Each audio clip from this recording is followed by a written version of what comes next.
Hello children. In previous lecture we discussed about the chapter of civics. पिछले term पे हम लोग कुछ चैप्टर डिस्कस कर रहे थे, चैप्टर 3 का फेडरलिज्म, और उसमें what why has made India a federal country, ये मैंने बता दिया था कि इंडिया को क्यों फेडरल कंट्री हम लोग कहते हैं।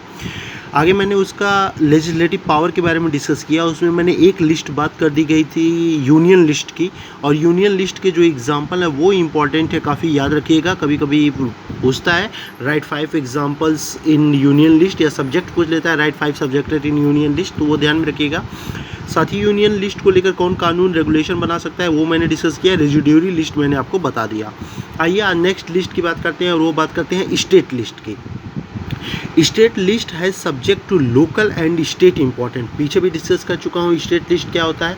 ऐसे लिस्ट जो आपका लोकल हो, यानी जो स्टेट रिलेटेड हो, यानी किसी स्टेट में किसी प्रकार की कोई प्रॉब्लम हो रही है या स्टेट में किसी प्रकार का कोई दिक्कत हो रहा है, तो उसके लिए जो रूल और रेगुलेशन बनाए जाते हैं ये स्टेट गवर्नमेंट द्वारा बनाए जाते हैं। क्लियर।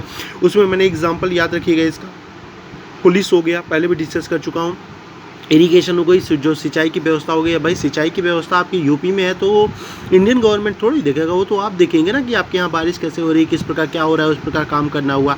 ट्रेड हुआ, ट्रेड मीन्स क्या, जैसे हमारे यहाँ का कोई दूसरे स्टेट में जाता है, उस स्टेट का हमारे यहाँ पे आता है, तो वो ट्रेडिंग सिस्टम, उसके लिए हम रूल और रेगुलेशन बनाते हैं कि भैया अब हमारे स्टेट का चीनी, हमारे स्टेट में भाई चीनी की कमी पड़ रही है, हम चीनी दूसरे स्टेट में नहीं भेजेंगे, तो उसके लिए कानून स्टेट गवर्नमेंट बनाती है, ना कि सेंट्रल गवर्नमेंट। एग्रीकल्चर हुआ, कॉमर्स हुआ, ये कुछ सब्जेक्ट हैं जो स्टेट लिस्ट में लिए जाते हैं। State government along can make law. State government खुद इसके लिए कानून बनाता है, इसके लिए सेंट्रल गवर्नमेंट या कोई और गवर्नमेंट इसके लिए कानून नहीं बना सकता है। मैंने आपकी बात की थी इमरजेंसी की, तो आगे मैं डिस्कस करूंगा कि जब इमरजेंसी लागू होता है किसी स्टेट में, या इमरजेंसी पूरे भारत में लागू होती है, उस समय सेंट्रल गवर्नमेंट को पावर दिया जाता है स्टेट गवर्नमेंट के किसी सब्जेक्ट को लेके कानून बनाए जाने का। तो वो हम लोग डिस्कस करेंगे जब आपके इमरजेंसी सिस्टम को लाया जाएगा। क्लियर। तो ये हो गई स्टेट लिस्ट की बात, और अब लास्ट लिस्ट की बात करते हैं, और वो है आपका कॉन्करेंट लिस्ट। इससे रिलेटेड भी मैं आपको बता चुका हूँ। इस कॉन्करेंट लिस्ट को दोनों कानून बना सकते हैं, सेंट्रल गवर्नमेंट भी, स्टेट गवर्नमेंट भी। लेकिन इतना पॉइंट याद रखना, आपके बुक में तो नहीं दिया है, बस इतना याद रखिएगा, स्टेट गवर्नमेंट जब इसको लेकर कोई कानून बनाता है तो उस कानून को उसे प्रेसिडेंट से परमिशन लेना होता है, यानी प्रेसिडेंट परमिशन दे तभी आप कानून बना सकते हैं, नहीं तो नहीं। क्लियर। एग्जाम्पल के तौर पे एजुकेशन हो गया, वेरी इंपॉर्टेंट। फॉरेस्ट हो गया, फॉरेस्ट को लेकर। ट्रेडिंग हो गया, ट्रेडिंग यूनियन को लेकर हो गया। मैरिज हो गया, डाउरी हो गया। इन सब को लेकर दोनों कानून बना सकते हैं, सेंट्रल गवर्नमेंट भी और स्टेट गवर्नमेंट भी।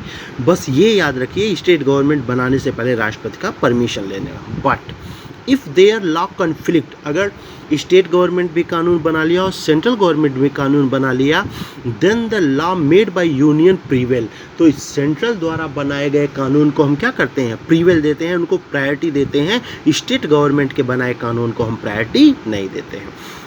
तो ये बात रही लेजिस्लेटिव पावर्स की, जिसे 3 पार्ट में डिवाइड किया गया, यूनियन लिस्ट, स्टेट लिस्ट और कॉन्करेंट लिस्ट। आइए टॉपिक आगे ले चलते हैं, नेक्स्ट टॉपिक पढ़ते हैं। How does India practice federalism, किस प्रकार फेडरलिज्म है इंडिया में वो प्रैक्टिस देखते हैं। पहला है linguistic state, second one language policy, और third one centre state relation. Linguistic state, clear. यानी शुरुआत में बड़ा विरोध हो रहा था कि लिंग्विस्टिक मीन्स क्या, भाषा, भाषा के आधार पर किसी राज्य को बनाया जाए कि नहीं बनाया जाए, इसको लेकर बहुत कन्फ्लिक्ट पैदा हो रहा था। हम लोग सोच रहे थे अगर भाषा को लेकर कोई स्टेट बनाया जाए तो कहीं ऐसा ना हो, प्रॉब्लम हो, ये हो, ऐसा कुछ सोचा जा रहा था। लेकिन जब भाषा को लेकर स्टेट बना तो उसकी इतनी मतलब वहाँ फैसिलिटी दी गई, इतनी अच्छी एडमिनिस्ट्रेशन हुई, इतनी अच्छी व्यवस्था हुई कि हमने लिंग्विस्टिक स्टेट को स्वीकार कर लिया, एक्सेप्ट कर लिया, और भाषा के आधार पर तमाम राज्यों का गठन किया गया। अब महाराष्ट्र लीजिए, महाराष्ट्र में मैक्सिमम मराठियन है, मराठी बोलने वाले। वहाँ की गवर्नमेंट जो है वो मराठी लैंग्वेज वाली है, तो कहीं ना कहीं वो अपने लोगों की परेशानियाँ समझती हैं और उसके अकॉर्डिंग वो वर्क करती है। केरल की बात करें तो वहाँ मलयाली है, मलयालम बोलने वाले, तो वहाँ के जो गवर्नमेंट है वो भी मलयाली है। तो इस तरह मतलब देखा गया कि अच्छा हो रहा है अगर लिंग्विस्टिक स्टेट बनाए जा रहे हैं। तो ये 3 पॉइंट है जो फेडरलिज्म के लिए ज़रूरी है। फेडरलिज्म के लिए जो इम्पोर्टेंट है, तो वन बाय वन करके हम तीनों डिफाइन करेंगे। क्लियर? सबसे पहले बात करते हैं लिंग्विस्टिक स्टेट की।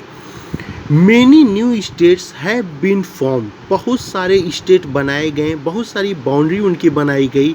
Have been change, people of common language have been brought together, जहाँ उनके लोकल लैंग्वेज को, यानी जो उनका लैंग्वेज था उसे हमने एक्सेप्ट किया, उसे मान्य किया उस स्टेट के लिए। तो इससे क्या देखा गया, लोग एक दूसरे के काफ़ी करीब आ गए, लोग एक दूसरे से मिलजुल कर रहने लगे। चाहे वो हिंदू हो, मुसलमान हो, सिख हो या क्रिश्चियन हो, अगर वो मराठी लैंग्वेज जानते हैं तो हमने ये देखा कि उनके बीच धर्म जैसी कोई चीज़ ही नहीं आ रही है। वो मिलजुल कर एक दूसरे के साथ किसी भी ट्रेड को स्टार्ट कर रहे हैं, किसी भी बिजनेस को स्टार्ट कर रहे हैं, पार्टनरशिप करके। अलग अलग रिलीजन, फेस्टिवल, ये सब कुछ अलग अलग होने के बावजूद हमने देखा कि वो एक दूसरे के प्रति काफ़ी रिस्पेक्ट दे रहे हैं। क्लियर? तो जब उनका लोकल लैंग्वेज उनमें एक प्रकार की यूनिटी जनरेट कर रही है, तो इंडियन गवर्नमेंट ने कहा बिल्कुल ये होना चाहिए, ऐसे स्टेट बनाए जाने चाहिए जिससे उनके बीच आपस में कोई कन्फ्लिक्शन ना हो, चाहे क्या हुआ वो हम लिंग्विस्टिक के आधार पे ही बनाएं। क्लियर?